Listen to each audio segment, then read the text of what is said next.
Pakar hukum pidana mengungkap dugaan penyebab kesaksian asisten rumah tangga Ferdy Sambo dan Putri Chandrawati meragukan.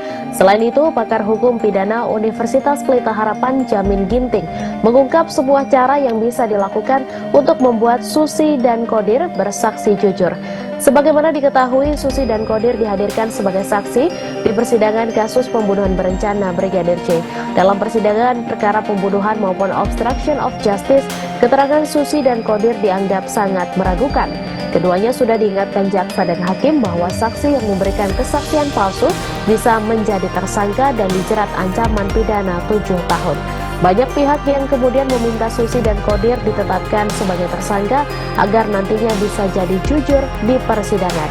Pakar hukum pidana Universitas Pelita Harapan Jamin Ginting menilai hakim sudah terbiasa menghadapi saksi yang berbohong sehingga keterangan para saksi tidak akan langsung dipercayai begitu saja. Menurutnya terkait dugaan Susi dan Diryanto alias Kodir yang berbohong tak terlepas dari kondisi keduanya yang rentan.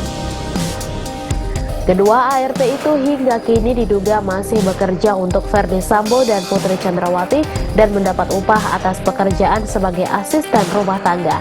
Dua saksi ini ia sebut dilihat dari latar belakang pendidikan sangat mungkin tidak memahami konsekuensi bila menyampaikan kesaksian palsu di persidangan.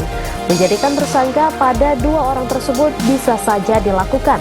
Namun menurutnya yang paling prinsip saat ini untuk menggali keterangan keduanya bukan dengan menjadikan tersangka. Kesaksian yang terkesan berbelit-belit pada sidang kemarin menurutnya tak terlepas dari status dua orang itu yang masih berada di lingkungan terdakwa sehingga bisa mudah dipengaruhi. Bila sudah dipisahkan dengan lingkungan terdakwa, maka saksi akan bisa dengan leluasa memberikan keterangan.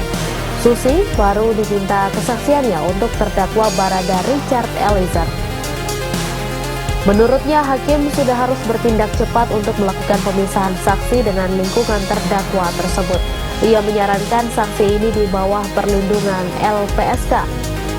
Ia mengatakan meskipun saat ini Ferdy Sambo dan Putri Chandrawati sudah berada di sel tahanan, pengaruh pada Susi dan Kodir bisa datang dari siapa saja.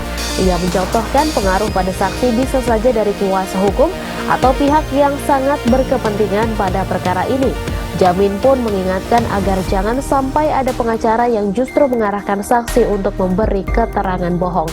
Bila saksi Susi dan Kodir ditetapkan tersangka, maka bisa membuat proses persidangan pada perkara pembunuhan Brigadir Yosua ini menjadi sangat lama. Sebab bisa jadi nantinya harus diputuskan terlebih dahulu di ruang sidang apakah benar-benar memberi keterangan palsu atau tidak.